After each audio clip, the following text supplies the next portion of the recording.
Qubada ölümlə nəticələnən qəza baş verib.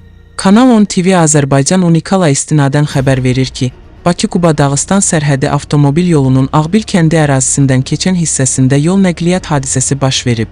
Belə ki, Quba rayonu Aşağı Xuc kənd sakini 2002-ci il təvəllüdlü Ceyhun Yusifov idarə etdiyi VAZ 21011 markalı minik avtomobili idarə etməni itirərək yolun kənarındakı ağaca çırpılıb.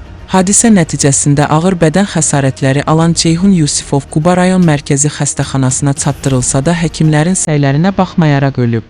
Avtomobildə olan sərnişin 2001-ci il təvəllüdlü Asim Qafarov isə müxtəlif dərəcəli bədən xəsarətləri ilə xəstəxanaya yerləşdirilib.